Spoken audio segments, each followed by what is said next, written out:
Então agora vamos começar a nossa segunda videoaula sobre o INSS Digital. Eu vou mostrar para vocês um guia prático de requerimento à distância que foi feito entre OAB-MG e INSS, mostrando para o advogado e para a advogada quais são os requisitos necessários para o acesso ao INSS Digital. Vamos lá. Então, dentro do site da OAB-MG, no item Manual, vocês vão encontrar o manual de acesso de utilização do sistema do INSS Digital. Ao clicarem, vocês vão visualizar esse guia prático de requerimento à distância. Quais são os parâmetros de digitalização do INSS Digital? Primeira coisa, todos os documentos que forem entregues pelo cliente a vocês deverão ser digitalizados no formato de 24 bits, sempre colorido, exceto os casos de documentos que forem entregues xerox, que não serão feitos na forma colorida. O resto, todos eles, obrigatoriamente, tem que ser no formato colorido. A resolução é de 150 dpi. Aí vai depender muito da formatação do scanner de vocês. Então, sempre a partir de 150 dpi. Lembrando que quanto maior o número de dpi, mais carregado vai ficando o arquivo. E eu digo isso para vocês porque logo abaixo, no item 1.2, sobre o tamanho dos arquivos, o INSS faz uma exigência de que os arquivos, os blocos de arquivos, e eu vou mostrar isso daqui a pouquinho para vocês, tenha no máximo 5 megabytes. E o total dos arquivos enviados, no máximo 30 megabytes.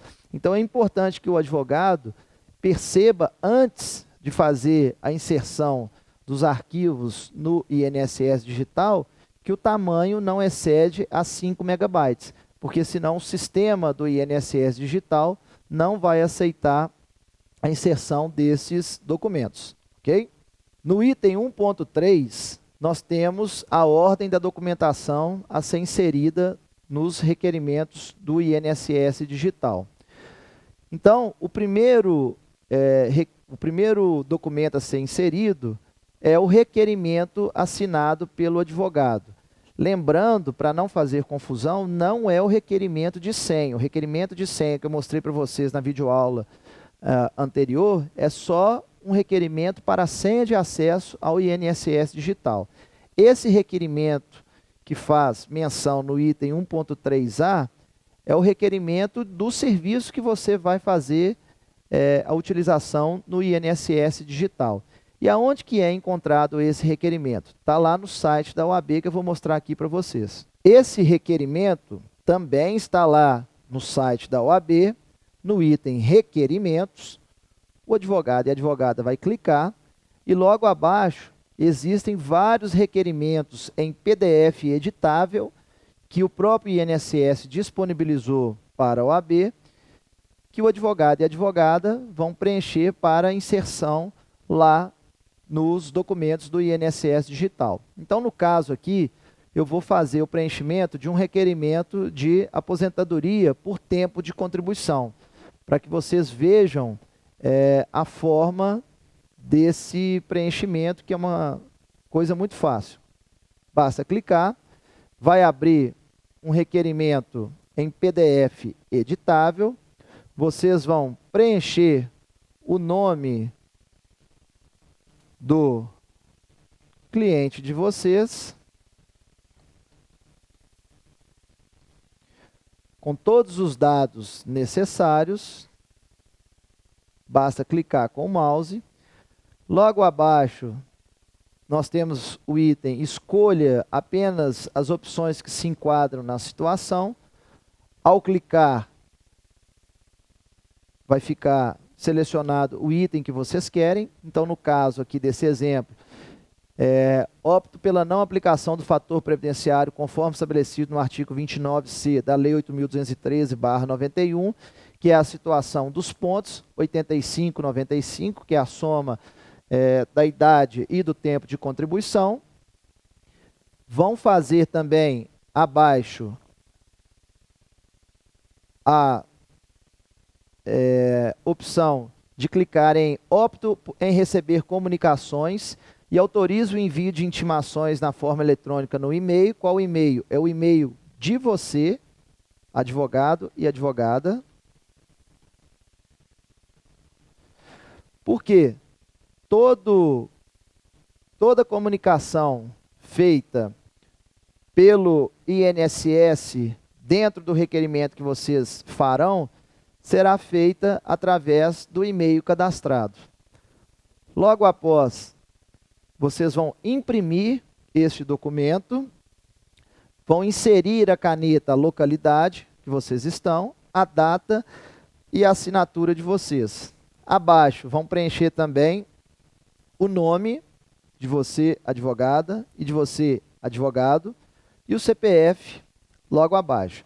Não é necessário reconhecimento de firma, ok? Então percebam que eu fiz o preenchimento do requerimento de aposentadoria por tempo de contribuição, que é o serviço que eu vou utilizar do INSS Digital e vou mostrar para vocês. Fiz aqui a seleção das opções que eu entendo serem necessárias para o requerimento da minha cliente. Selecionei também a opção por receber as comunicações e intimações através do e-mail. Fiz o preenchimento do meu e-mail. Logo abaixo, preenchi a caneta, de preferência caneta azul, da localidade, da data, a assinatura e depois inseri o meu nome e o meu CPF, ok? Então esse é o primeiro documento que vai ser inserido lá no requerimento do INSS Digital. Em seguida, qual que é o próximo documento que tem que ser inserido na ordem para inserção de documentos do INSS Digital? É a procuração que o cliente assinou para o advogado e para a advogada. Aqui no guia prático tem escrito termo de representação / procuração, mas entendam como sendo a procuração. Logo em seguida, o item B fala documento de identificação e CPF do advogado / procurador. Ou seja, vocês deverão escanear logo em seguida, na mesma ordem de documentação, a carteira funcional da OAB de vocês. Logo em seguida, no item C, documentos de identificação do requerente, instituidor e dependentes. No caso de dependentes para pensão por morte, por exemplo. Então, os documentos de identificação do requerente são os documentos do seu cliente. Qualquer documento oficial com foto, carteira de habilitação, carteira de identidade da Secretaria de Segurança Pública, CTPS, qualquer documento de identificação que contenha foto, vocês também farão a inserção logo em seguida. E, por fim, documentos referentes às relações previdenciárias, como, por exemplo, a carteira de trabalho, toda ela escaneada, tá? Somente as partes que têm algum tipo de anotação. Se eventualmente tiver que fazer inserção de alguma certidão de tempo de contribuição, carnês, formulários de atividade especial, que são os PPPs, documentação rural, documentos de comprovação de união estável, com dependência econômica e outros documentos que o cidadão queira adicionar. Eu acabei de falar para vocês sobre a inserção, eventualmente, de carnês, aqueles carnês que são pagos pelo contribuinte individual, nos requerimentos do INSS Digital. Porém, é importante que o advogado e a advogada saibam o seguinte: esses carnês são carnês, muitas vezes, de vários anos.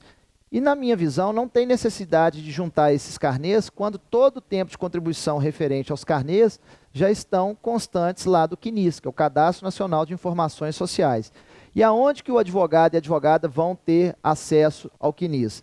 Lá no site www.meu.inss.gov.br, que é um site auxiliar para o advogado e para a advogada fazer os requerimentos no INSS Digital. Então vejam bem, para não confundir as coisas. Uma coisa é o INSS Digital, que é a plataforma de requerimentos à distância, e outra coisa é o site oficial do meu.inss.gov.br, que contém informações importantes da vida contributiva do trabalhador e, principalmente, o acesso ao CNIS. Eu vou mostrar aqui para vocês rapidinho. Então, como eu havia dito para vocês, o site do meu.inss.gov.br, que é um portal do governo brasileiro, é um site que vai ajudar bastante na advocacia previdenciária, porque lá contém bastante informação sobre a vida contributiva do nosso cliente e que vai ser muitas vezes necessário para fazer o requerimento lá no portal do INSS Digital. Então, no caso, para que tenha acesso aos dados do nosso cliente, basta clicar na parte superior em Entrar, Login, vai abrir uma caixa de acesso com alguns dados a serem preenchidos referentes ao seu cliente, como, por exemplo, o CPF. Pede-se uma senha de acesso. Caso ainda não tenha uma senha de acesso cadastrado, vocês terão que cadastrar juntamente com o cliente, porque são feitas algumas perguntas da vida contributiva desse cliente. Caso vocês já tenham essa senha de acesso, basta digitar a senha e clicar em Entrar. Então, no caso, eu já fiz a senha de acesso do meu cliente. Aqui, no canto esquerdo, nós temos esse item Extrato Previdenciário, que é o CNIS, Cadastro Nacional de Informações Sociais, que tem toda a vida previdenciária desse meu cliente. Se eventualmente tiver que ser feita algum pedido também de retificação de tempo de contribuição, que realmente foi feita a contribuição, mas não consta aqui no CNIS, a gente tem que pegar esse CNIS e juntar lá também como documentação no INSS Digital. Nós temos também a possibilidade de simulação de tempo de contribuição. Na simulação de tempo de contribuição, nós temos todo o tempo de contribuição do nosso cliente, onde a gente também vai fazer a conferência se realmente todo o tempo de contribuição consta na base de dados do INSS e se esse tempo de contribuição realmente está correto em relação às datas que estão aqui inseridas. Se eventualmente o advogado e a advogada perceber que tem tempo de contribuição na carteira de trabalho ou tem tempo de contribuição realizado através de carnês e que não consta do CNIS, pode adicionar o vínculo manualmente. Basta clicar em mais, vai abrir essa caixinha com data do início do vínculo e data do fim do vínculo, e aí salvar que ele vai ser inserido manualmente nessa simulação de tempo de contribuição e que vai poder ser inserido também como documentação importante lá no INSS Digital. Por fim, é importante dizer ao advogado e advogada que a lista da documentação necessária para os requerimentos, ela pode variar de acordo com a espécie do benefício ou do serviço requerido no INSS Digital. Por exemplo, o serviço de cópia de processo administrativo é o único serviço que não tem a exigência do preenchimento de um daqueles requerimentos que estão lá inseridos no site da OAB.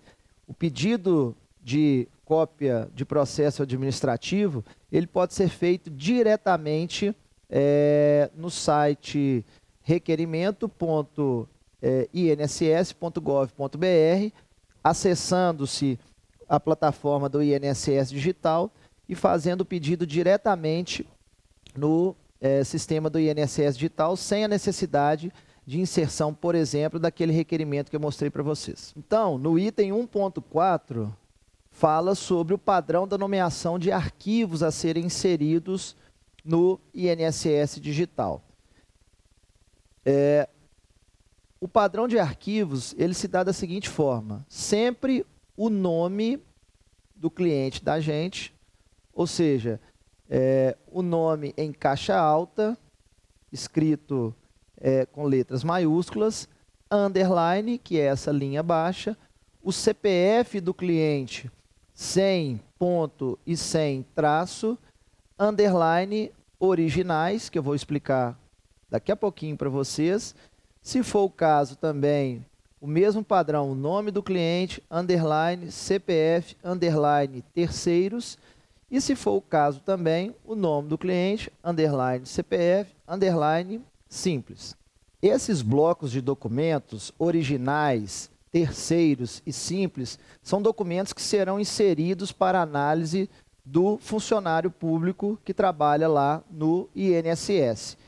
Todos os documentos originais são aqueles documentos que o cliente te entregou na forma original, ou seja, a identidade, a carteira de trabalho, a procuração que ele assinou e te outorgou, a carteira da OAB do colega advogado, o requerimento do benefício ou do serviço que foi feito para o INSS digital, no caso deste que eu vou mostrar aqui para vocês, de um requerimento de aposentadoria por tempo de contribuição, que também ele é preenchido e assinado pelo advogado ou pela advogada. Então, todos esses documentos originais vão entrar no bloco de originais. Sempre lembrando, é o nome do cliente, underline, CPF do cliente sem ponto e sem traço, underline, originais.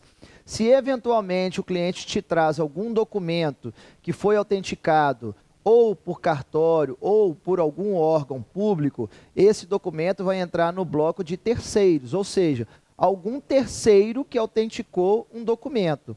Então, se por exemplo, se você traz e quer inserir no INSS digital uma certidão de tempo de contribuição que foi autenticada por uma prefeitura ou pelo Estado, que tem o carimbo de que confere com o original e que não é o original, esse documento vai entrar como terceiros. Ou se é um documento que foi autenticado por um cartório, esse documento também vai entrar como terceiro. E por fim, todo documento que for uma cópia xerox, uma cópia simples, vai entrar em simples. Então, obrigatoriamente, todo requerimento do INSS digital tem que ter o bloco de documentos originais e, eventualmente, pode conter também os documentos simples e terceiros. Então, a inserção desses blocos de documentos, como eu disse anteriormente, não pode ultrapassar a 5 megabytes. Se, eventualmente, a inserção desses documentos ultrapassar 5 megabytes, o advogado e a advogada vai ter que fazer uma adaptação na nomenclatura do sistema e vai ter que dividir esse arquivo em 2 ou mais arquivos para que o sistema do INSS digital aceite dessa forma. Então, o advogado pode colocar o nome do cliente, da mesma forma, underline, CPF, underline, originais, underline, 01. Se tiver necessidade de inserir mais documentos originais, mas que ultrapassou o limite de 5 megabytes, ele vai fazer a mesma sistemática, o nome do cliente, underline, CPF, underline, originais, underline, 02, 03, 04 e assim sucessivamente, ok?